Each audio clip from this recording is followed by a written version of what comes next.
Eu quero te convidar para abrir a Bíblia comigo em Lucas, Evangelho de Lucas, versículo 19.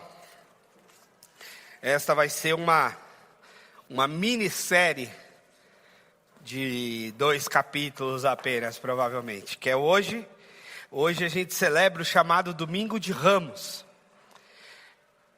Existe na tradição cristã um calendário litúrgico, que é muito usado na Igreja Católica Romana, um pouco usado na Igreja Presbiteriana e Batista, menos ainda, um pouco mais usado na Anglicana, na Luterana, igrejas mais tradicionais, digamos assim, que é acompanhar de alguma forma os domingos dentro do que é essa cronologia da vida de Jesus. E 2 datas são profundamente marcantes no calendário cristão: o Natal e a Páscoa.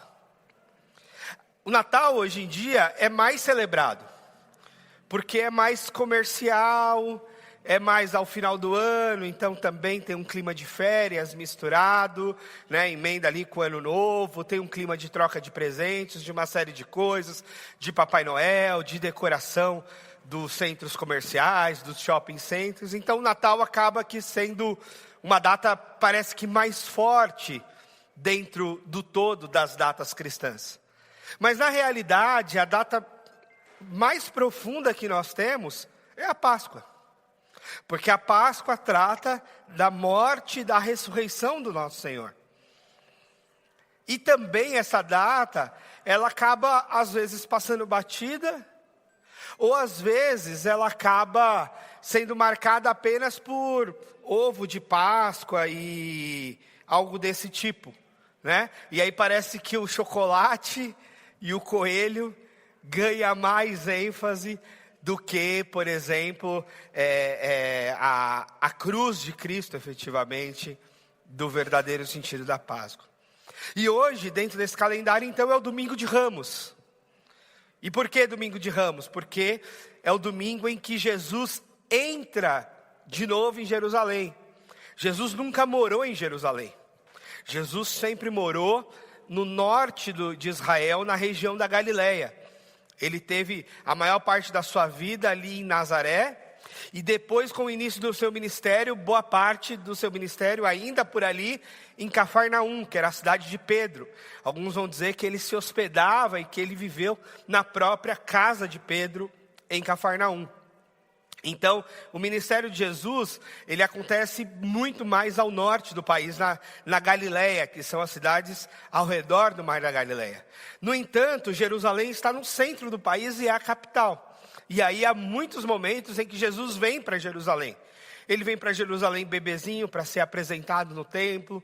Ele vem para Jerusalém em algumas datas comemorativas. A tradição incentivava fortemente que todas as famílias deveriam vir ao templo ao menos uma vez por ano, porque todo o processo cultico e de sacrifício era feito somente no templo.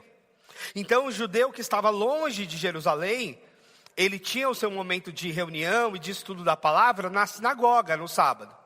Só que a sinagoga para o judeu é um espaço quase que um centro comunitário.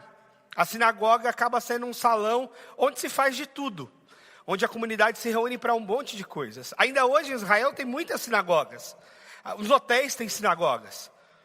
As repartições públicas às vezes têm lá uma sinagoga. Então acaba sendo esse espaço alternativo que serve para uma série de coisas, inclusive para momento de palavra, de estudo da palavra no sábado. No entanto, o culto, efetivamente, os pedidos de perdão, o movimento sacrificial, a entrega dos dízimos, das ofertas, era uma vez por ano no templo. Então as famílias, inclusive, juntavam o seu dízimo, muitas vezes, durante todo o ano, e iam entregar lá no templo uma vez por ano, oferecendo o sacrifício. Então houveram muitas idas e vindas de Jesus a Jerusalém. E no Domingo de Ramos é a entrada definitiva de Jerusalém, porque é a última delas. E é uma entrada muito marcante, relatada nos 4 evangelhos. Isso também é uma coisa interessante. Quando você está estudando a Bíblia, nos 4 evangelhos, né, Mateus, Marcos, Lucas e João, muitas passagens bíblicas têm um evangelho ou tem 2 evangelhos. Quando muito tem 3. Mas o domingo de Ramos, a entrada triunfal tem nos 4 evangelhos. Você vê o mesmo relato com mínimas diferenças nos 4 evangelhos. E aí nós vamos ler Lucas, capítulo 19, versículo 28. Parêntese antes de eu começar a leitura do texto. Domingo que vem, na nossa escola bíblica, eu vou dar uma aula sobre tecnologia e estudo da Bíblia. Então vou falar de aplicativos, de ferramentas, Kindle, YouVersion, Pilgrim, ferramentas da Amazon, ferramentas variadas, Logos, que é uma outra ferramenta, para estudo bíblico, aí com tecnologia. Algumas ferramentas são pagas, muitas outras gratuitas. Então, se você quiser aí estar conosco, vai ser um prazer, das 9 às 10. Lucas 19, 28. Eita, o ensaio lá tá bom, né? Tá alto. Depois de dizer isso, Jesus foi adiante, subindo para Jerusalém. Jerusalém está no alto. E aproximando-se de Betfagé e de Betânia, são cidades coladas ali em Jerusalém, no monte chamado das Oliveiras, enviou 2 de seus discípulos, dizendo: vão ao povoado que está adiante, e ao entrarem encontrarão um jumentinho amarrado, no qual alguém jamais montou. Desamarrem-no e tragam-no aqui.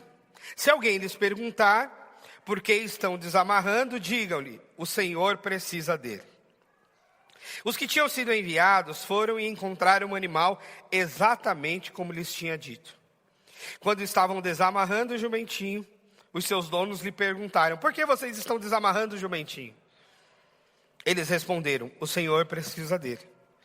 E levaram-no a Jesus, lançando os seus mantos sobre o jumento, fizeram com que Jesus montasse nele. Enquanto ele prosseguia, o povo estendia os seus mantos pelo caminho. E quando ele já estava perto da descida do Monte das Oliveiras, toda a multidão de discípulos começou a louvar a Deus alegremente em alta voz, por todos os milagres que tinham visto, e exclamavam: bendito é o Rei que vem em nome do Senhor, paz no céu e glória nas alturas. Alguns dos fariseus que estavam no meio da multidão disseram a Jesus: Mestre, repreende os teus discípulos. Eu lhes digo, respondeu ele, se eles se calarem, as pedras clamarão. Vamos orar? Pai, nós confiamos que o Teu Espírito Santo está entre nós e nós pedimos que fale conosco por meio da Tua palavra, em nome de Jesus. Amém. Esse texto diz muitas coisas, aliás, como todo texto bíblico, tem muita coisa para nos dizer. A primeira coisa interessante é que Jesus vem para essa cidade e os discípulos, nem todos os discípulos conhecem todos os discípulos efetivamente de Jesus. O que eu quero dizer com isso? É que ele tinha muito marcadamente os 12, mas havia muita gente ao redor.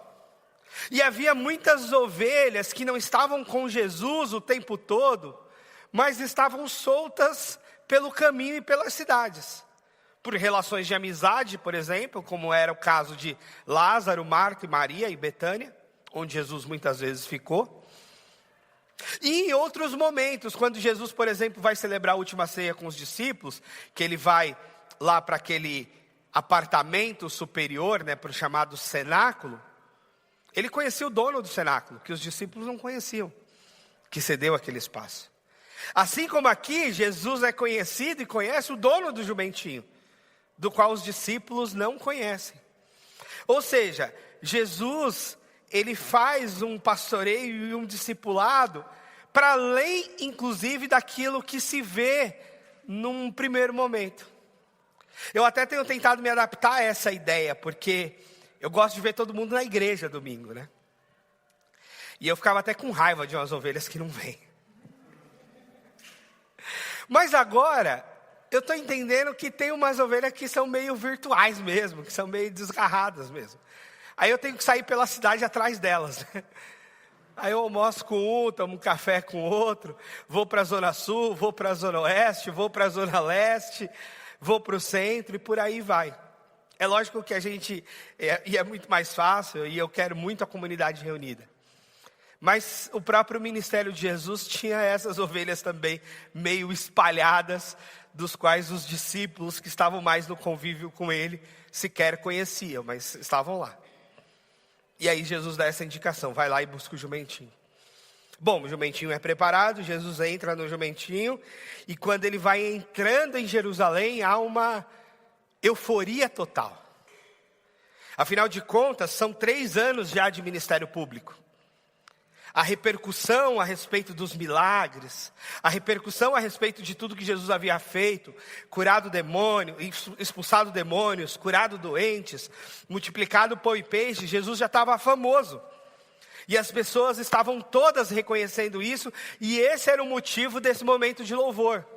Está aí o rei, quem sabe ele vai chegar aqui e vai fazer mais um tanto de milagres. Quem sabe ele vai chegar aqui e vai curar mais um tanto de pessoas doentes. Quem sabe ele vai chegar aqui e vai libertar todas as pessoas possessas dos demônios. Quem sabe ele vai chegar aqui e vai multiplicar pão e peixe para todo mundo, de forma que a gente saia sempre com a barriga cheia e a sacola cheia também de pão e peixe. Mas é interessante que essa semana de Jesus, ela é crucial, e ela é aquela semana que acontece muita coisa. É aquela semana de 0 a 100. No caso de Jesus, de 100 a 0. Porque é a semana em que ele chega sendo louvado. É a semana que ele chega e as pessoas estão fazendo festa para ele. É a semana que ele chega e ele está sendo aplaudido, elogiado. As pessoas estão colocando seus mantos, suas roupas, para que Jesus nem pisasse no chão, não sujasse nem os pés diante daquilo. Jesus estava entrando na cidade e as pessoas colocando ramos de plantas e de árvores, de forma que deixasse o caminho bonito e adequado para Jesus entrar. Numa manifestação de louvor, que um fariseu fala, olha, é melhor o Senhor dizer para eles ficarem quietos. Jesus diz, não, se eles ficarem quietos, até as pedras clamarão. É esse momento de louvor. Mas a gente sabe que essa semana, que começa nesse domingo, de entrada triunfal, termina na sexta-feira, com a crucificação. Agora vê se não é um negócio para a gente ficar doido. Você entra na cidade no domingo e as pessoas estão te aplaudindo, te louvando, te bendizendo. Bendito é aquele que vem no nome do Senhor. Glória a Deus. Esse é o ungido do Senhor. Esse é o nosso Salvador. Esse é o nosso Rei. E na quinta-feira, as pessoas estão entregando ele para julgamento. E na sexta-feira, ele está sendo morto na cruz. Muito, muito intensa essa semana de Jesus. E muito extrema. Entre tudo dando certo e tudo dando errado. Entre receber tantos elogios e ao final receber tantas críticas que culminam na sua morte. E eu penso que a nossa vida tem um tanto disso, né? De elogio e de crítica. A nossa vida tem um tanto disso, de coisas que colocam a gente para cima, que levantam a nossa bola e o nosso astral, às vezes até inflam o nosso ego. E coisas que nos colocam para baixo, nos colocam numa profunda tristeza, quando não nos mergulham até numa depressão. E às vezes a gente realmente vive isso no mesmo dia.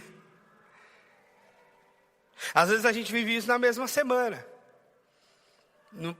Inclusive porque a gente está transitando entre ambientes, né? Ambiente do trabalho e ambiente da casa, os dois mais fundamentais e onde a gente tem mais tempo. E onde a gente vai sofrer as maiores tensões, no trabalho e em casa. E essas coisas vão se invertendo, né? Às vezes a gente recebe o elogio do chefe e a crítica da esposa. Às vezes inverte. Às vezes a gente toma uma paulada lá no trabalho, mas quando a gente chega em casa, a gente recebe o elogio e se acalanta. De vez em quando a gente apanha dos dois lados. Mas tem semana também que a gente recebe elogio dos dois lados. E isso vai mexendo com a nossa vida, isso vai mexendo com as emoções. Isso eu estou falando, inclusive, diante de elogios e críticas, daquilo que as pessoas fazem conosco. Há inclusive circunstâncias de tristeza e de alegria, diante daquilo que as pessoas não fazem conosco, mas simplesmente acontece. Você pode sair de casa super feliz e contente, de repente você bateu o carro. E numa eventualidade, de repente nem foi culpa de ninguém, mas aconteceu, um acidente. Às vezes você sai triste de casa, acorda atrasado, mal-humorado, e no meio do caminho acontece uma coisa boa, você recebe uma boa notícia de promoção, e você, uau, fica alegre. E isso acontece com todos nós, e com o pastor mais ainda. Porque pastor que fica transitando com as pessoas, vive nessa gangorra de crítica e de elogio. Vive nessa coisa de coisas que estão dando muito certo e coisas que estão dando errado. Vive nessa coisa de lidar com as emoções próprias, inclusive emoções dos outros. Eu lembro claramente de um dia que eu saí de um culto fúnebre para uma maternidade. Saí do choro de uma família em luto para a alegria de uma família que estava recebendo um bebê. Então esses sentimentos de idas e vindas. Essa semana a gente recebeu uma vizinha em casa que vive bem com o seu marido, com o seu filho, mas que viveu a tristeza de ter perdido um filho na gestação daquele, eram para ser gêmeos. E ela perdeu um e nasceu outro. Imagina essa ambiguidade de sentimento, de alegria e de tristeza. Um sobreviveu, que alegria. O outro morreu, que tristeza. Isso faz qualquer um surtar, né? Porque é assim mesmo. E com rede social, isso se potencializa. Porque aquilo que é motivo de alegria, muitas vezes pode ser potencializado na rede. Você posta, as pessoas curtem, uau, que legal, ótimo. E aquilo também que é motivo de tristeza, aí vem os haters e bate em cima para te colocar mais para baixo ainda. Então a rede social potencializou isso, que é uma realidade humana desde sempre. E com Jesus foi assim. Mas eu quero pensar e te desafiar a pensar, a refletir a respeito de onde está a sua identidade. Aonde repousa de fato a sua identidade. E como a gente contribui para afirmar e reafirmar a identidade do outro. Porque uma coisa fundamental para a identidade de Jesus é o momento do batismo. Porque no momento do batismo, ele vai lá e é batizado por João Batista no Rio Jordão. E a voz que vem do céu diz: este é o meu filho amado, em quem eu me agrado, em quem eu tenho prazer. E dali em diante, ali Jesus já tinha 30 anos, e dali em diante, aconteceu de tudo na vida de Jesus.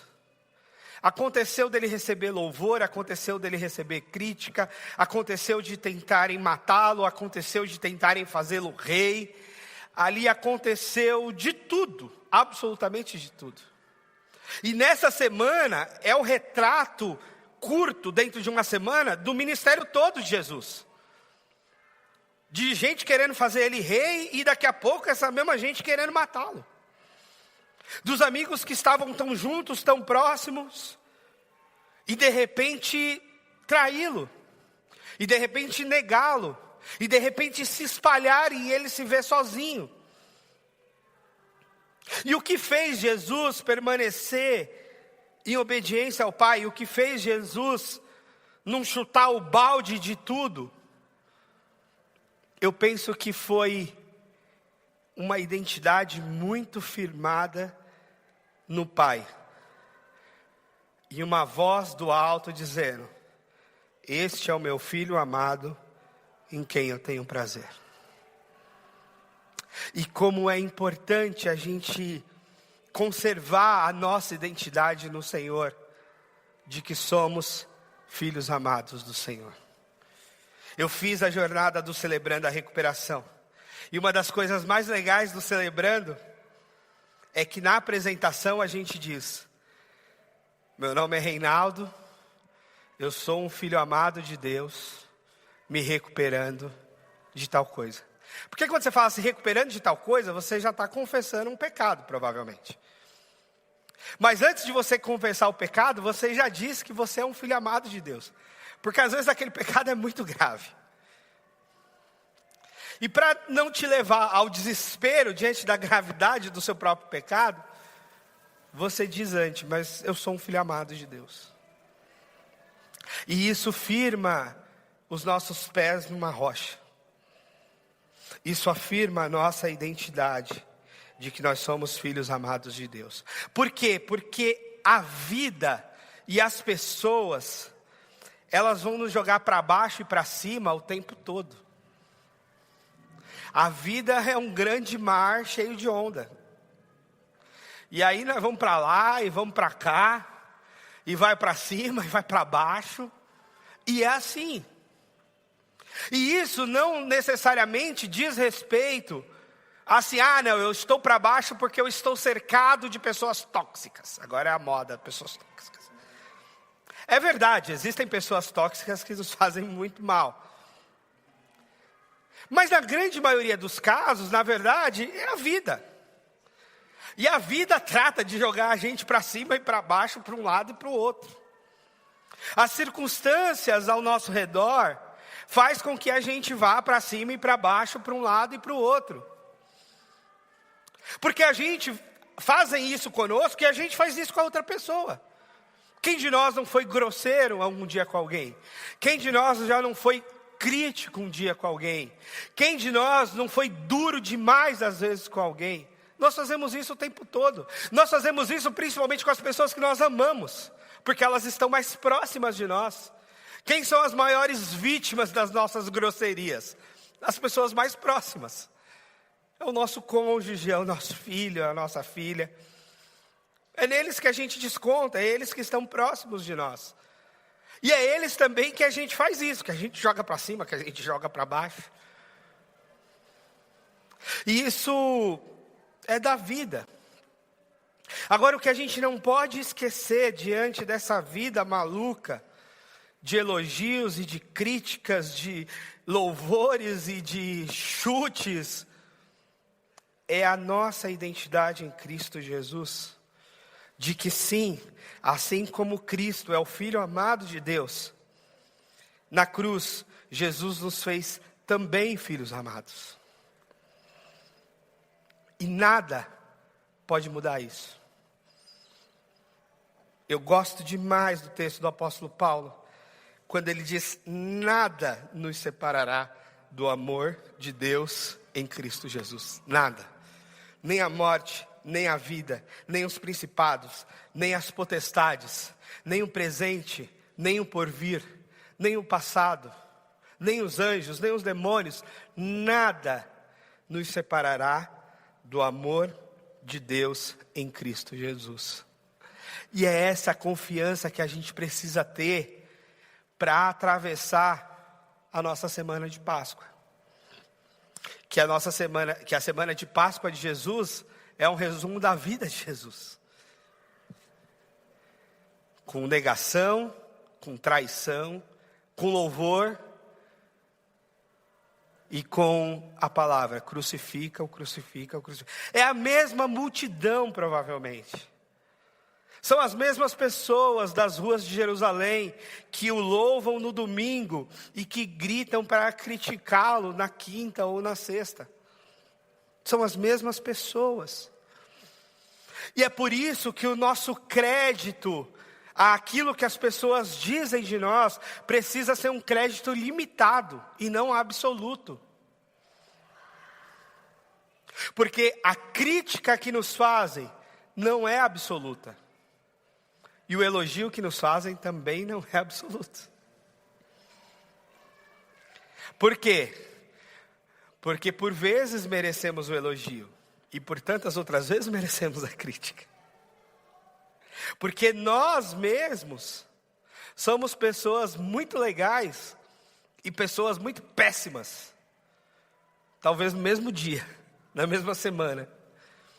A depender da provocação que nos fazem, a depender da circunstância em que a gente está, a depender se a gente orou hoje de manhã ou não orou, a depender de um bocado de coisa.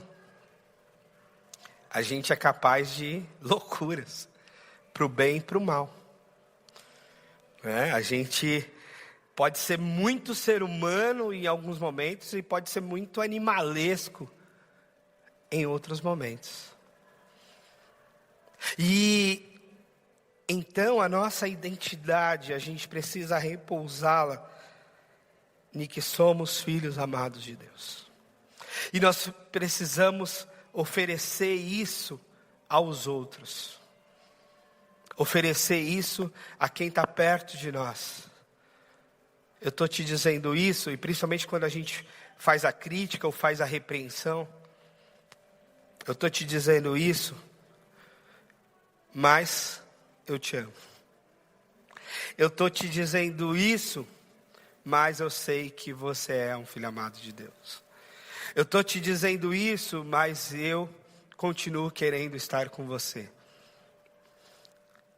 É lógico que quando a gente toma uma crítica, e quando essa crítica é mais forte, é um soco no estômago assim, que faz a gente dar uma encolhida e uma sentida.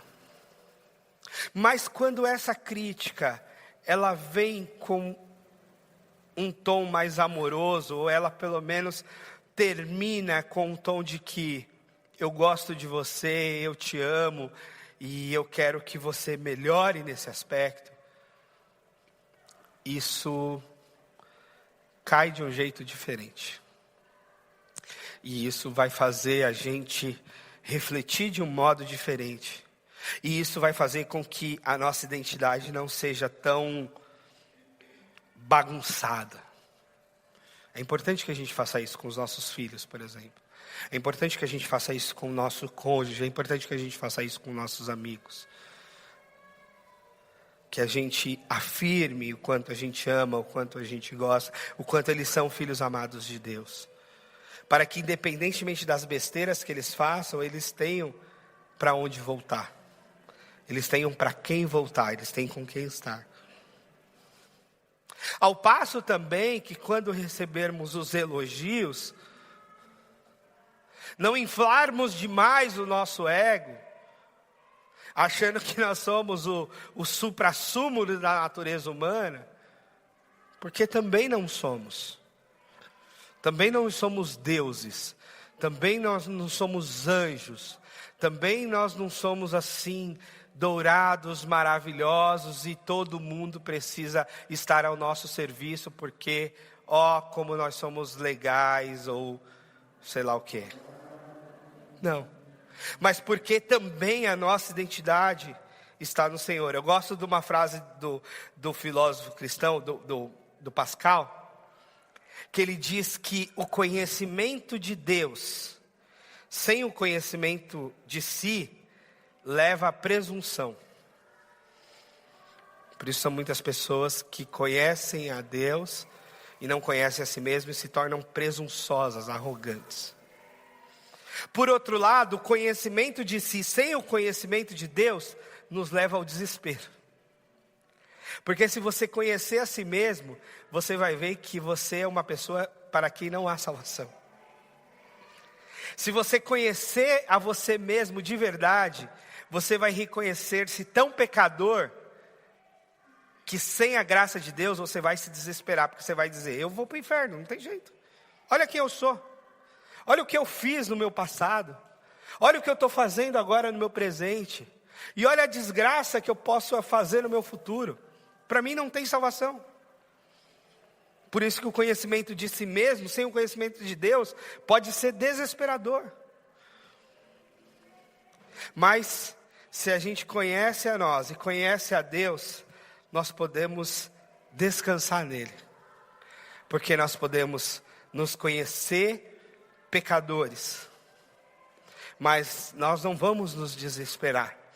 Porque para todo o nosso pecado, Deus providenciou a solução. Deus providenciou Jesus. E aí sim, diante da graça de Deus, não há pecado maior do que a graça do Senhor. Não há pecado que possa nos afastar da bondade e da graça do Senhor na cruz. Mas para isso nós precisamos ter a nossa identidade muito firme, muito firmada, de que somos de fato filhos amados de Deus. E que os solavancos que a vida nos dá, os chacoalhões que a gente toma de um lado para o outro, em circunstâncias diferentes aqui na igreja e no trabalho e em casa e diante dos estudos. Eu lembro de uma história muito interessante, que eu gosto de contar ela. Eu tive um professor norte-americano, brabo. O homem era brabo, pensa no nome brabo, era ele. Um grande professor. Eu vou citar o nome porque ele era um grande professor. Tem um livro dele que eu super recomendo, chamado, ele era o Landon Jones. O livro dele chama-se O Deus de Israel, uma introdução ao Antigo Testamento. Pensa num homem fera de Antigo Testamento, mas brabo. Eu lembro que na primeira aula, ele estava lá e na época os professores deixavam um e-mail, né? Eu estudei na época do e-mail ainda, gente. Não sei se vocês sabem o que é e-mail, mas eu estudei na época do e-mail. E aí, ele estava escrevendo na lousa, apresentando a proposta e o currículo da aula, primeiro ano, primeiro semestre da faculdade teológica. E aí alguém perguntou, professor, o senhor tem e-mail? Aí ele virou e falou, tenho. E continuou escrevendo na lousa. Aí depois ele falou assim, mas eu não vou dar e-mail para vocês, porque eu já recebo muita porcaria nos meus e-mails. Então eu não dou e-mail para aluno, tá? Se vocês tiverem que me entregar, vocês me entregam impresso aqui. E outra coisa, não quero papo de corredor, não quero papo de cantina, conversa comigo em sala de aula, no horário de aula e com trabalhos impressos. Tá bom. Já disse aqui veio, né? Primeiro dia de aula. Bora lá. Primeira lição, uma aula de escola dominical no texto do Gênesis, lá em Betel, o sonho de Jacó, a escada subindo e descendo com os anjos, etc. Esse texto eu não vou esquecer nunca. Aí ele falou, vocês vão preparar uma aula de escola bíblica nesse texto. Tá bom, era introdução ao Antigo Testamento, a disciplina. Vamos nós preparar a aula, entregamos. No dia que a gente entregou para ele os trabalhos, antes dele devolver, ele corrigiu, antes dele devolver, ele começou a fazer um sermão para a sala. E aí ele começou já descascando. Falou assim, vocês deveriam ter vergonha de escrever o que vocês escreveram. Vocês deveriam ter vergonha de abrir a Bíblia para escrever o que vocês escreveram. Vocês não sabem ler a Bíblia, vocês não sabem estudar, vocês não sabem... Descascou e falou, todo mundo vai ter que refazer. Tem um monte de plágio, tem um monte de porcaria. Todo mundo vai ter que refazer os trabalhos. Todos. Ele devolveu todos os trabalhos. E ele era um americano que falava pessimamente português. Mas na correção textual, ele corrigia vírgula, ponto, acentuação, tudo. Gramática do português ele dominava muito. Não dominava a fala, mas na gramática ele dominava e corrigia no trabalho. Bom, eu tirei 9,5, olha só. Diante da minha primeira prova de português, que eu tinha tirado 3, agora com o Landon Jones eu tirei 9,5. Aí eu falei, não, peraí, eu não vou refazer um trabalho que eu tirei 9,5, né? Aí eu fui lá, no final da aula, professor, todo mundo vai ter que refazer o trabalho? Todo mundo. Aí ele falou, mas quanto você tirou? Aí eu falei, eu tirei 9,5. Aí ele falou, você não precisa refazer, você não vai ser melhor que isso. Você não vai ser melhor que isso, então não precisa refazer. Então assim, era este nível de aula com ele. Era brabo o homem. Para compensar, tinha professor lá que qualquer cafezinho na cantina, ele já te dava lá um 9 e você passava sem fazer nada. Então, é um pouco da vida isso também, né? É um pouco dessa tensão de lidar com alguém mais exigente e de lidar com alguém que é mais de boa, de lidar com uma pessoa que tem uma personalidade mais dura e lidar com alguém que tem uma personalidade mais permissiva e mais light.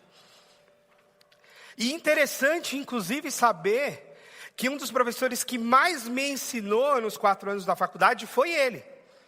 Com toda a dureza que me deixou pistola naquele momento, mas era um grande professor.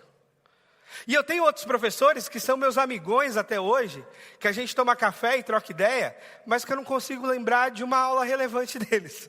Entendeu? Então viraram bons colegas, amigos, gente boa, papo bom, mas o conteúdo também passou batido, entendeu? Então também tem isso na vida, né? Pessoas exigentes normalmente esticam a corda e fazem a gente às vezes ir além. E pessoas que não são exigentes acabam deixando tudo muito solto e a gente acaba também relaxando demais. Então essa tensão com a vida também não é ruim, na verdade é boa. Eu penso muito nas dificuldades das mães solos da igreja, porque precisa fazer as duas coisas junto, né?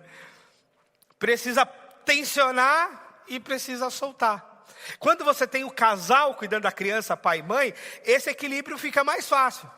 Porque um bate e outro assopra, né?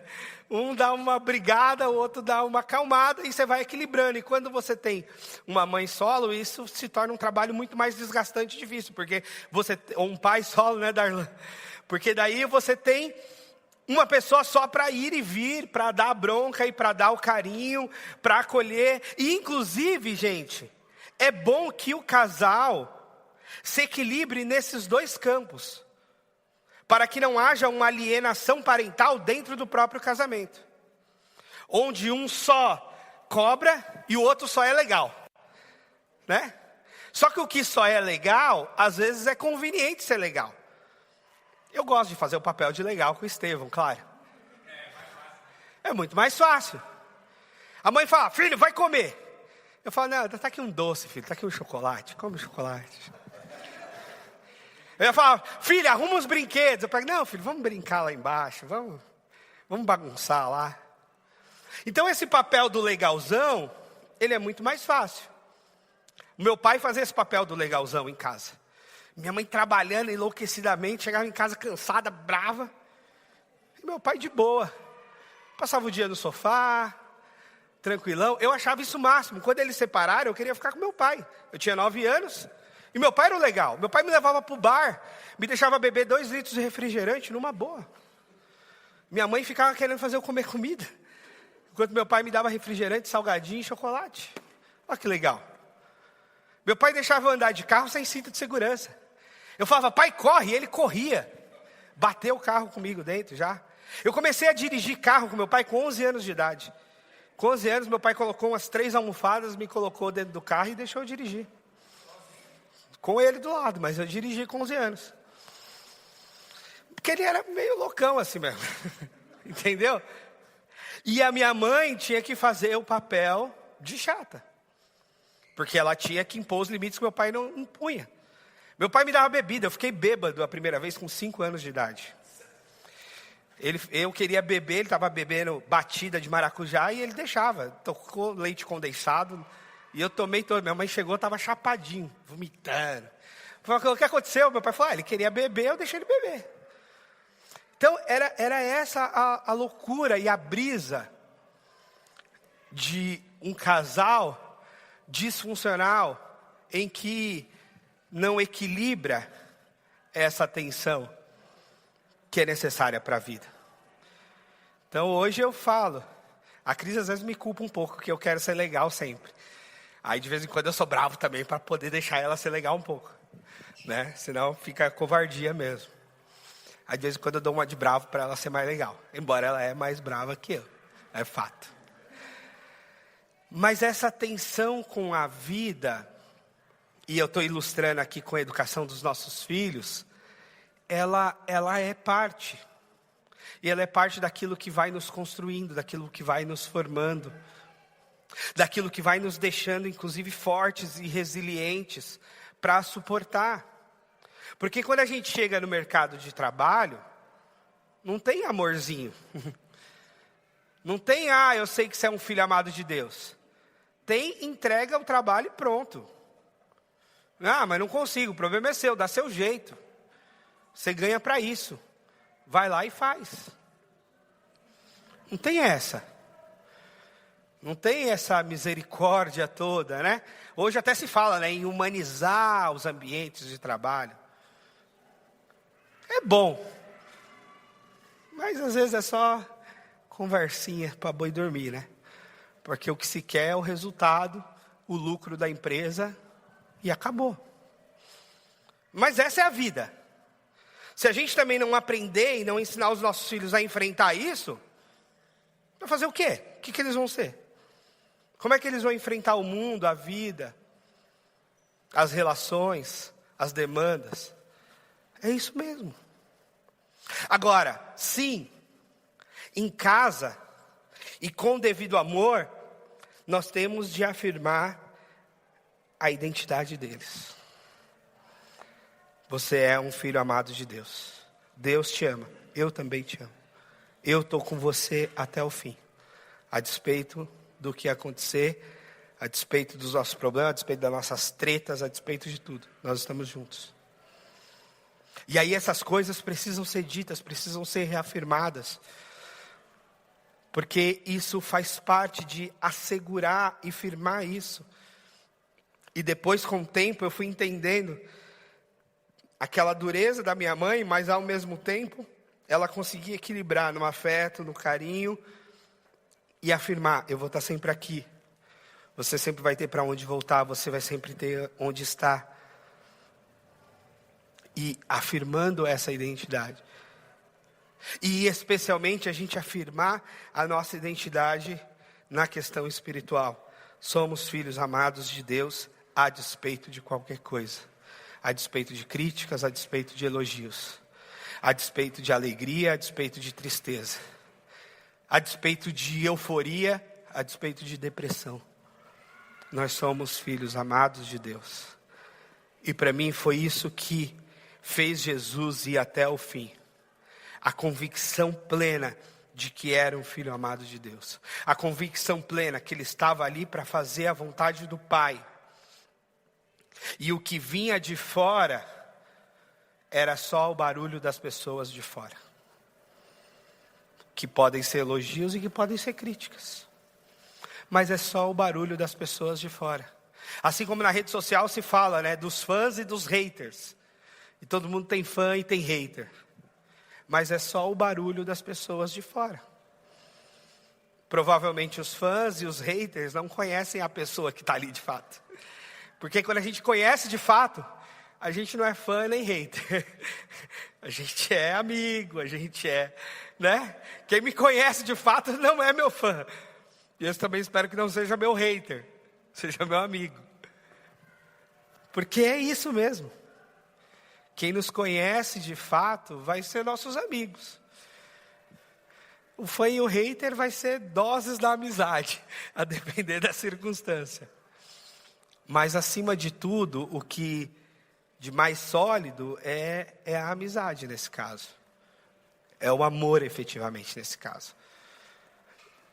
E aí é nisso que consolida a nossa identidade, o nosso lugar no mundo. Eu tenho dito isso para a Cris, que eu estou pregando em muitas igrejas, né, agora. Estou fazendo um trabalho para a denominação. E é muito legal ser visitante assim, né? Primeiro que eu posso fazer a mesma pregação em umas 20 igrejas. Tem essa, né? Você está ligado que esses pregadores que vivem pregando por aí, os caras têm umas 3 mensagens para a vida inteira. Porque eles estão pregando em auditórios diferentes, então eles vão. Quem é pastor local precisa, né, variar. E segundo, quando você é convidado, você é visitante, tudo é festa, né? Vamos, pastor, toma aqui um chazinho, toma aqui um cafezinho, toma aqui um bolinho. Olha, preparamos um negócio. Aqui que eu não sou visitante, eu sou pastor, eu chego aqui, a Queca fala, vai comprar pão.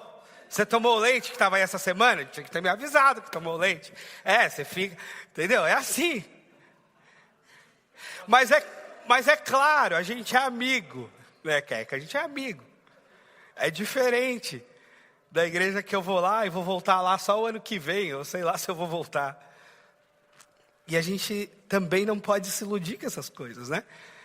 Essa coisa de ser visitante e de ser da casa.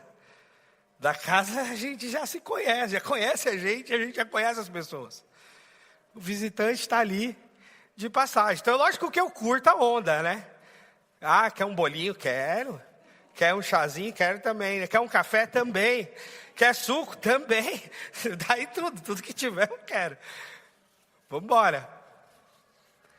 Mas é diferente. Vai ser pastor deles lá, para ver como é que vai ser. Aí é outra história. Por isso depois eu fico com saudade de casa. Falei, quero voltar para minha igreja mesmo, que é melhor. Lá eu já conheço o pessoal. E o pessoal já me conhece também. Então a gente precisa ter firme a nossa identidade.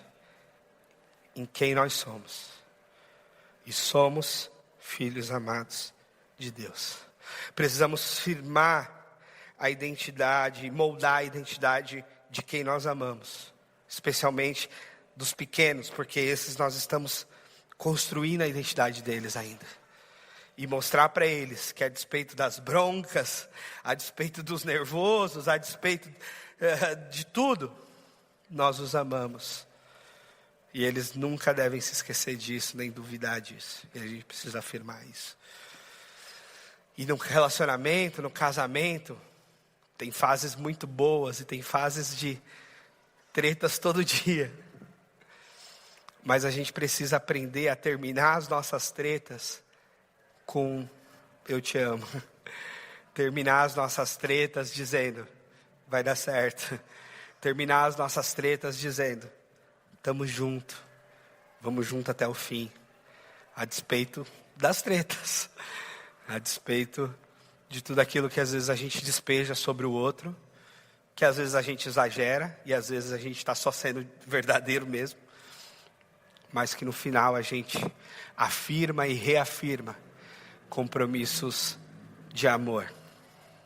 E é interessante porque Jesus tem essa afirmação de Deus e humanamente falando, ele tem a presença das mulheres até o fim. E aí uma ressalva final de elogio às mulheres. Porque Jesus, ele tem a palavra do Pai e ao redor da cruz, ele tem as mulheres. Todos os homens fogem. Todos os homens temem ser presos, temem ser mortos. Eles negam, eles se espalham. E as pessoas ao redor da cruz são as mulheres. Maria, mãe de Jesus, Maria Madalena. E há um homem, João. João, o discípulo mais próximo. Não era o grande líder do colégio apostólico, né? O grande líder é Pedro. Mas João permanece até o fim. A ponto de, no fim, Jesus dizer para João, João, eis aí a tua mãe. Dizendo para Maria. E dizer para Maria, Maria, eis aí o teu filho. Ele amparando a sua mãe, provavelmente José deveria estar morto. Entende-se que José era bem mais velho que Maria. Naquela altura talvez José já era morto. E ele coloca João para cuidar da sua mãe. Diz, João, toma minha mãe como a sua mãe. E diz para a mãe dele, mãe, tome João como seu filho. João era dos discípulos mais jovens. Então tinha tempo para cuidar de Maria até o fim. Então é interessante esse movimento, inclusive de Jesus, de cuidado da sua mãe ao redor da cruz e de saber quem estava ao redor dele ali. E quando ele ressuscitou, ele foi atrás dos caras. Ele foi atrás do Pedro, ele reuniu de novo os discípulos, ele foi atrás deles para restaurá-los e para desafiá-los a seguir em missão. Não ficou magoadinho, graças a Deus. Jesus foi na direção de quem o traiu, de quem o abandonou, para ainda restaurá-los e lançá-los em missão. É isso que ele faz com a gente. A despeito de nós, ele nos restaura e nos manda em missão. Vamos ficar de pé para a gente orar? E lembre-se sempre da sua identidade em Cristo Jesus. Independentemente da sua semana, dos seus dias, do seu ano, dos seus tempos difíceis, lembre-se sempre da sua identidade em Cristo Jesus, Senhor nosso e Salvador nosso.